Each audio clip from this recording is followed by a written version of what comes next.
સ્વામિનારાયણ હરે. પછી મહારાજ કહે છે કે જે વાર્તા શ્રવણ કરી હોય તે વાર્તાનો મને કરીને વિચાર કરી જેટલી વાર્તા ત્યાગ કરવા યોગ્ય હોય તેટલીનો ત્યાગ કરે અને જેટલી વાર્તા ગ્રહણ કર્યા યોગ્ય હોય તેટલી ગ્રહણ કરે તેને મનન કહેવાય. જેમ માણસ ભોજન જમે ત્યારે સ્થૂળ નક્કર ભોજન પેટમાં આરોગે છે, પરંતુ પેટમાં એક પ્રક્રિયા શરૂ થઈ જાય છે. તમામ નક્કર પદાર્થને નરમ બનાવીને એક આહાર રસ બનાવી દે છે. પછી તેમાં નક્કરતા રહેતી નથી અને આહાર રસમાં ફેરવવાની શક્યતા ન હોય તો ઉત્સર્ગ તંત્ર દ્વારા બહાર મોકલવાની વ્યવસ્થા થાય છે. તેમ શ્રવણ કરવાથી વૃત્તિમાં પકડાયેલા અર્થોનું વારંવાર પુનરાવર્તન કરીને ચિંતન કરવાથી આધ્યાત્મિક જીવન જીવવા માટે એક જીવન રસ તૈયાર થાય છે. શ્રી ભાષ્યમાં તો મનનને એટલું જ કીધું છે, વારંવાર રિપીટેશન કરો, બાય હાર્ટ કરી અને વારંવાર રિપીટેશન કરો એટલે આપાત અર્થ એને પ્રાપ્ત થઈ જાય. આપાત અર્થ અને આપાત અર્થ પ્રાપ્ત થયા પછી ઊંડી મીમાંસા કરવી. શ્રવણ કરવાથી એટલે આમાં મીમાંસા કરવાની તો બધાની શક્તિ હોય નહીં. એટલે મહારાજે એવું જ કહી દીધું કે ભગવાનના દર્શન કર્યા હોય કે એમાં જાજુ કઈ સમજતો ન હોય તો એટલું જ કરો. આ ગામમાં મહારાજ આમ ગયા અને આવી રીતે ભક્તોએ પૂજા કરી, આવી રીતે મહારાજને જમાડ્યા, મહારાજે આવી વાત કરી, પછી મહારાજ બીજે કામ ગયા તો એવી રીતે કઈ ન સમજતું એટલું સમજવાનું. આજે આ ઓલું વચનામૃતના પ્રશ્નો ભગત બોલતા હતા ને, એટલે મેં હોતે નિયમ લીધું છે ને ઓલું, એટલે એનું મનન કરતો હતો તો બહુ સરસ છે કે એનું આપણે વારંવાર કેટલા વાર મગજમાંથી ફેરવી નાખીએ છીએ એની ઉપર જ જાજુ છે.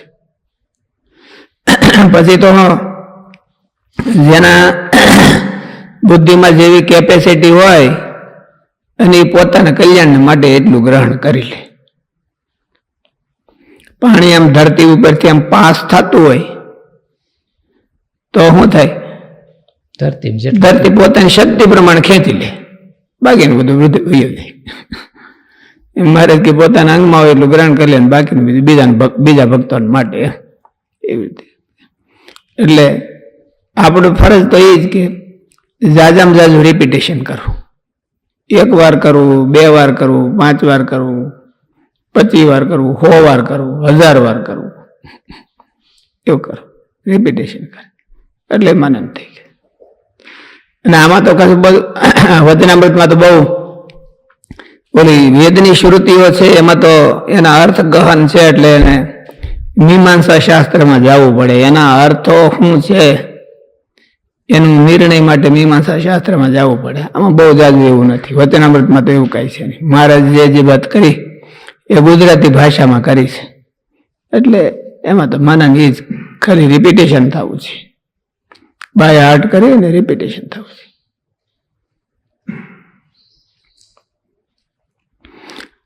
શ્રી ભાષ્યમાં પૂર્વ પક્ષને લઘુ સિદ્ધાંતમાં આની બહુ શાસ્ત્રાર્થ કર્યો છે. ઓલાએ કીધું કે નહીં આમ અર્થ થાય તો રામરાજાચાર્ય એમાં મચક જ ન આપે. બસ સ્વાધ્યાયો અધ્યતવ્યા એટલે વેદ રાશિને કંઠસ્થ કરવો અને બાય એની પાસે વારંવાર રિપીટેશન કરવું એટલે એટલું જ સ્વાધ્યાય કહેવાય. સ્વાધ્યાય કરવો, સ્વાધ્યાય તો આપણે કરવો, આપણે બધા સ્વાધ્યાય કરીએ છીએ ને, પૂજા કરીએ છીએ અને વાંચન કરીએ છીએ ગ્રંથનું, એ સ્વાધ્યાય જ કહેવાય. પણ વાંચન કરવામાં બાયાટ ઓલું યાદ કરવામાં ફેર પડે. વાંચન કરવામાં ઉપરથી વહી જાય, ક્યારેક આપણું મન ક્યાંય હોય ને હું વાંચ્યું એ જ ખબર ન હોય. પણ બાય હાર્ટ કરેલું હોય એને રિપીટેશન કરે તો મન બીજે જઈ ન શકે. મન એટલું બધું જઈ ન શકે. જો મન બીજે વહી જાય તો પછી ઓલું બંધ થઈ જાય. એટલે વેદરાશિ છે એ બાય હાર્ટ કરીને જ કરે, બહુ આગ્રહ રાખ્યો કે આખો બાય હાર્ટ કરવું અને એનું રિપીટેશન દરરોજ કરવું. એ બાય હાર્ટ રહેવા માટે, કાયમી રહેવા માટે, છેલ્લા શ્વાસ સુધી રહેવા માટે રિપીટેશન જરૂરી છે, નકર બાય હાર્ટ રહે નહીં. એને રિપીટેશન દરરોજ કરી રાખે તો જ રહે, નકર તો ભૂલી જાય. એટલે એનું રિપીટેશન અર્થતઃ પ્રાપ્ત થાય છે. બાય હાર્ટ છે એની આજ્ઞા છે કે શ્રોતવ્યો, મંતવ્યો, એમ અધ્યેતવ્ય, એમ શ્રોતવ્યની જગ્યાએ અધ્યેતવ્ય. સ્વાધ્યાયો અધ્યેતવ્ય, અધ્યેતવ્ય. સ્વાધ્યાયો એટલે વેદરાશિ, એટલે અક્ષર રાશિ, અક્ષર જ કરી લેવાના એમ. બીજું કઈ બહુ જરૂર નહીં, કે શરૂઆતમાં ખબર ન પડે એટલે કે બીજું કઈ આનું શું અર્થ, આનું શું અર્થ, એવું કઈ જરૂર નથી. અને અધ્યેતવ્ય એટલે બાય હાર્ટ કરવો. સ્વાધ્યાય એટલે વેદરાશિ, અને બાય હાર્ટ કરી લાવવાનું. અને બાય હાર્ટ છે એ લાંબો સમય રહે એટલા માટે રિપીટેશન કરવાનું, દરરોજ રિપીટેશન કરવાનું. એવું રિપીટેશન કરે એ મનન છે કે એ નિધિધ્યાસ? નિધિધ્યાસ ને નિધિધ્યાસ તો એમાંથી જે એને રિપીટેશન જયારે કરતો હોય ત્યારે મન આવું હોતું થોડું થોડું એમાંથી કરી લે કે આ મારા કામનું છે, આ હું કરી શકું, આ હું ન કરી શકું, એવું નિર્ણય ઓટોમેટિક થઈ જાય.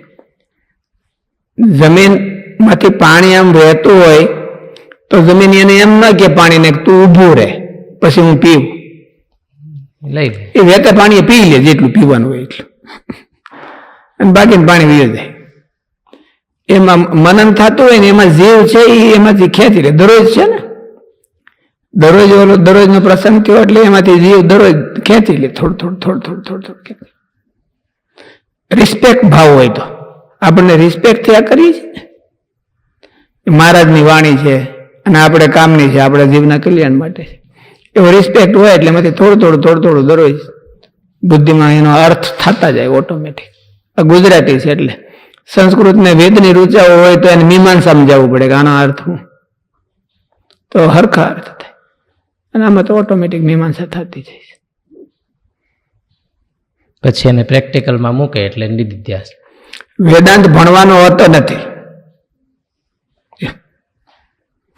એ વાતાવરણમાં જ વાતાવરણ ઊભું થાય એટલે વેદાંતનું વાતાવરણ ઊભું થાય. એમાંથી ઓટોમેટિક જેની જેવી કેપેસિટી, જેનો જેવો જીવ એવું એટલું ગ્રહણ કરી લેતા હોય. અને એક દી ભણાઈ જતો નથી, બાય હાર્ટ કરી લે તોય. એટલે બહુ સરસ સિદ્ધાંતો, બહુ સરસ કર્યા કે છેલ્લા શ્વાસ સુધી એને મૂર્તિનો સાક્ષાત્કાર થઈ ગયો અને અખંડ મૂર્તિ દેખાવા મળી, તો એને શ્રવણ મનન કરવું કે નહીં? એને હોતે કરવું. પાવનાની મનીષીણા, મનીષી એટલે સાક્ષાત્કાર થઈ ગયો હોય જેને, એવા. અને જેને વેદની મીમાંસા હારીપટ કરી હોય, આ શ્રી ભાષ્યની બધા એમ કે પૂર્વ ભાગ ને ઉત્તર ભાગ, પૂર્વ મીમાંસા ને ઉત્તર મીમાંસા એને સારી પેઠે મીમાંસા કરી હોય, તો પણ એનો પાઠ કરવાનો, શ્રવણ મનન કરી રાખો. સ્વાધ્યાયો અધ્યેતવ્ય ક્યાં હોતી? અંતિમ શ્વાસ સુધી. અંતિમ શ્વાસ સુધી ત્યાં સુધી અને બરાબર બાય હાર્ટ રે કર્યો હોય તો નાનપણામાં બાય હાર્ટ રે એટલા માટે રિપીટેશન કરી રાખવાનું અને એનું કરી રાખવાનું. તો એની ઉપાસનામાં કે અખંડ સ્મૃતિમાં અતિશય આધાન કરી રાખે, વધારે ને વધારે વિશદ કરી રાખે અને ક્લિયર કરી રાખે. અને જો મૂકી દે તો જડ થઈ જાય, તો વયું જાય. વચલો રસ્તો નથી, એવું ને એવું રે, કે કઈ ફેરફાર ન થાય, આગળ ન જાય પાછળ ન જાય, એવું નહીં.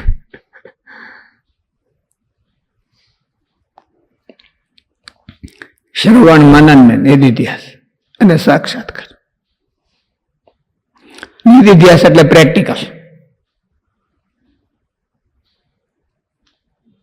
શ્રવણ કરવાથી વૃત્તિમાં પકડાયેલા અર્થોનું વારંવાર પુનરાવર્તન કરીને ચિંતવન કરવાથી આધ્યાત્મિક જીવન રસ જીવવા માટે એક જીવન રસ તૈયાર થાય છે, જે સતત ચિંતન થઈ થઈને નિર્ણયાત્મક બની ગયો હોય છે, જેમાં ત્યાગ કરવાનો નિર્ણયાત્મક થાય ત્યાં સુધી મનન પ્રક્રિયા, પછી પ્રેક્ટિકલમાં થાય ત્યારે નિધિધ્યાસ પ્રક્રિયા.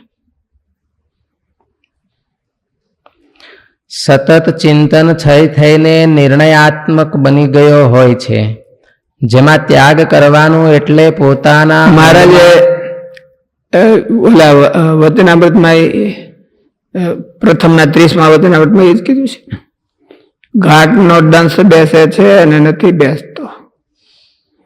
તો એનું કારણ શું છે અને એ ટાળ્યાનો રજોગુણ સંબંધી ઘાટ ટાળ્યાનો ઉપાય શું છે? મારે એવું કીધું કે એમાં આ ભગવાનની જે કથા વાર્તા થાય છે એને ધાર્યા વિચાર્યા કરે તો મનના ઘાટ છે, મનના ઘાટ બધે બંધ અને રજોગુણ માત્ર ની નિવૃત્તિ થઈ જાય.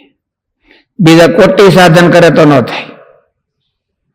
અને એવી રીતે ધારે વિચારે તો એને અતિશય વૈરાગ થાય છે અને ભગવાનની મૂર્તિની અખંડ સ્મૃતિ થાય છે.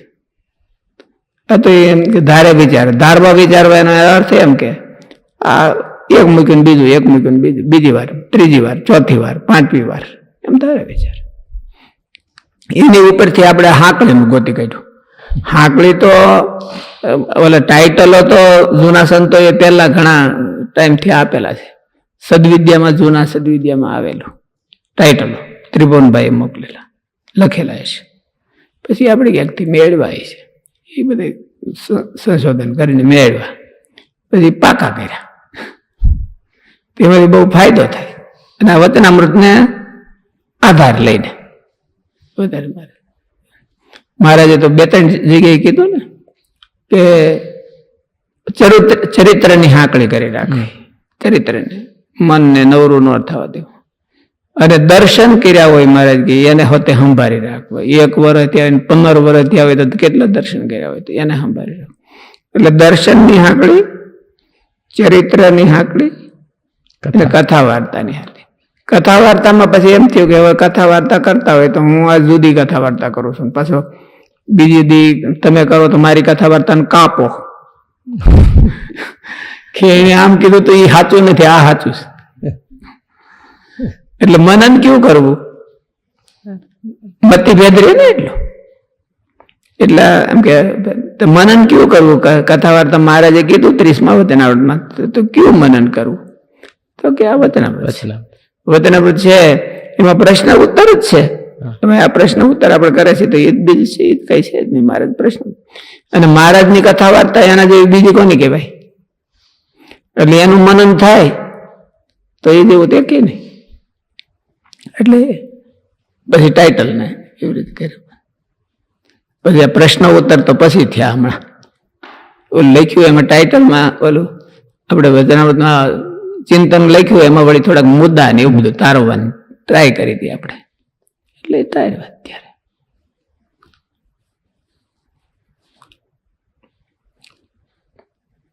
સતત ચિંતન થઈ થઈને નિર્ણયાત્મક બની ગયો હોય છે, જેમાં ત્યાગ કરવાનું એટલે પોતાના અંગમાં જે ન આવતું હોય તેને છોડીને પોતાના અંગમાં જે આવતું હોય તેને પોતાના જીવન માટે નિર્ણયાત્મક રૂપ આપીને તૈયાર કરીને આપવું, તેને અહીં મનન પ્રક્રિયા કહી છે. નિર્ણયાત્મક તૈયાર થઈ જાય ત્યાં સુધીની મનન પ્રક્રિયા. આમ તો બધી કન્ટિન્યુ હોય પણ ત્યાં સુધીની મનન પ્રક્રિયા કહેવાય. તે શ્રવણ કર્યા પછી મનનનું કાર્ય છે. ત્યાર પછી નિધિધ્યાસ માટે મહારાજ કહે છે કે ઉહાપો સહિત સાંભળવું એનું નામ શ્રવણ કહેવાય. અચ્છા, સાંભળ્યું તો આનો અર્થ આમ જ થાય છે ને. પછી આપણે ક્યાંક બીજું પકડી લીધું હોય ને એને ક્યાંક બીજું કીધું હોય. આ બરાબર છે ને? મેં સાંભળ્યું એ બરાબર કે હું સમજ્યો એ બરાબર? એટલે સાંભળ્યા પછી બીજાને કોકને પૂછવું જોઈએ કે તમે આમાંથી હું સમજ્યા?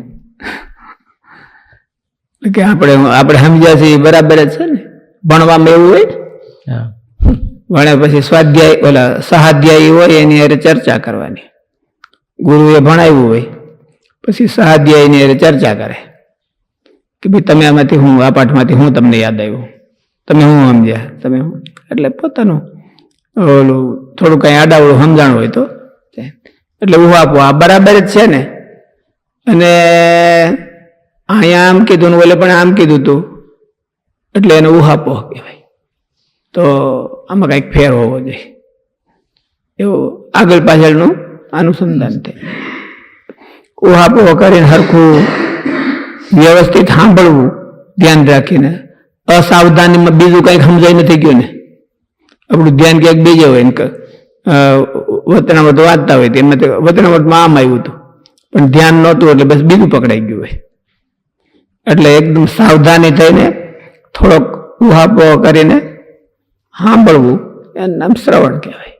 અને એમાં મહારાજ એવું કીધું કે ભગવાનના ભક્ત હોય, ધર્મયુક્ત હોય અને ભક્તિયુક્ત હોય એવા ભક્તના મોટેથી કથા વાર્તા સાંભળે. વિમુખ જીવ કે વદન છે કથા સુની નહીં જાત. હારી કથા સાંભળવી એવું નથી કીધું,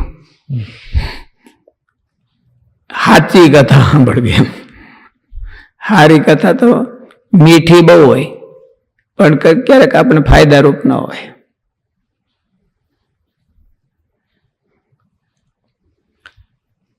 ત્યાર પછી નિધિધ્યાસ માટે મહારાજ કહે છે કે જે વાર્તા નિશ્ચય કરીને મનને વિશે ગ્રહણ કરી હોય તેને રાત દિવસ સંભાળવાનો જે અભ્યાસ રાખવાનો હોય તેને નિધિધ્યાસ કહેવાય છે. લખાણમાં એટલે થોડોક ફેર પડી ગયો છે. જે તૈયાર થઈ ગયું હોય સંભાળી રાખવાનો અભ્યાસ નહીં, એને પ્રેક્ટિકલનો અભ્યાસ કરવો એને નિધિધ્યાસ કહેવાય. એટલું લખાણમાં ત્યારે લખ્યું હોય પેલું પછી તો કઈ. એટલે આને કહેવાય મનન. ઓલું વારંવાર સંભાળી રાખે એટલે ખબર પડે કે આ નીકળી જાય ને આ ઓલું થઈ જાય, પોતાને જ્ઞાન થાય.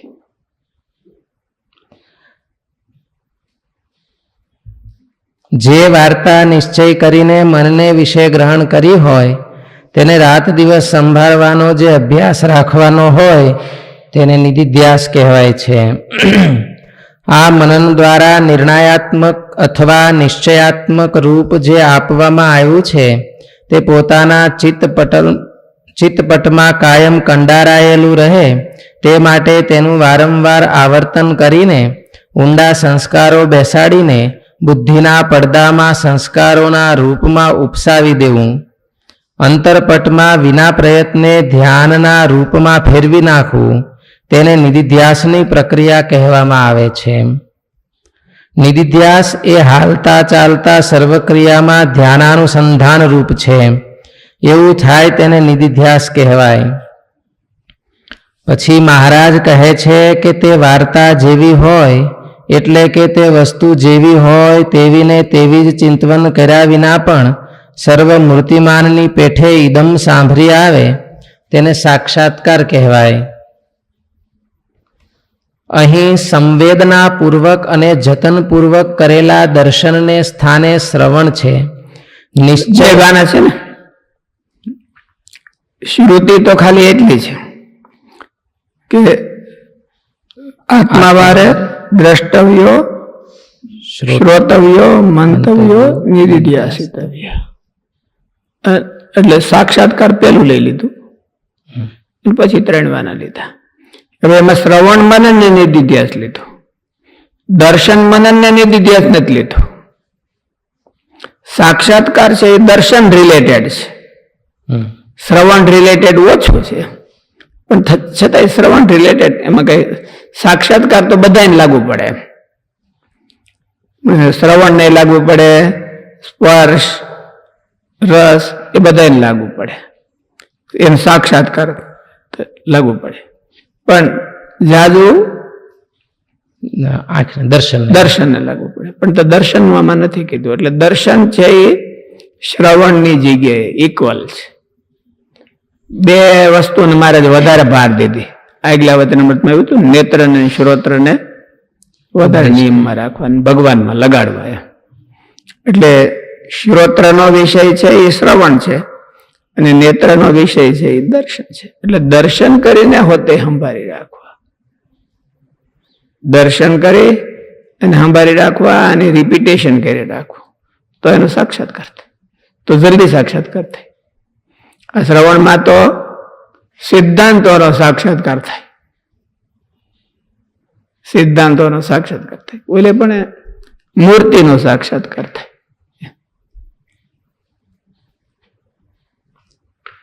દર્શનમાં શબ્દનો સાક્ષાત મનન નહીં કરવાનું, ખાલી દર્શનનું મનન કરવાનું.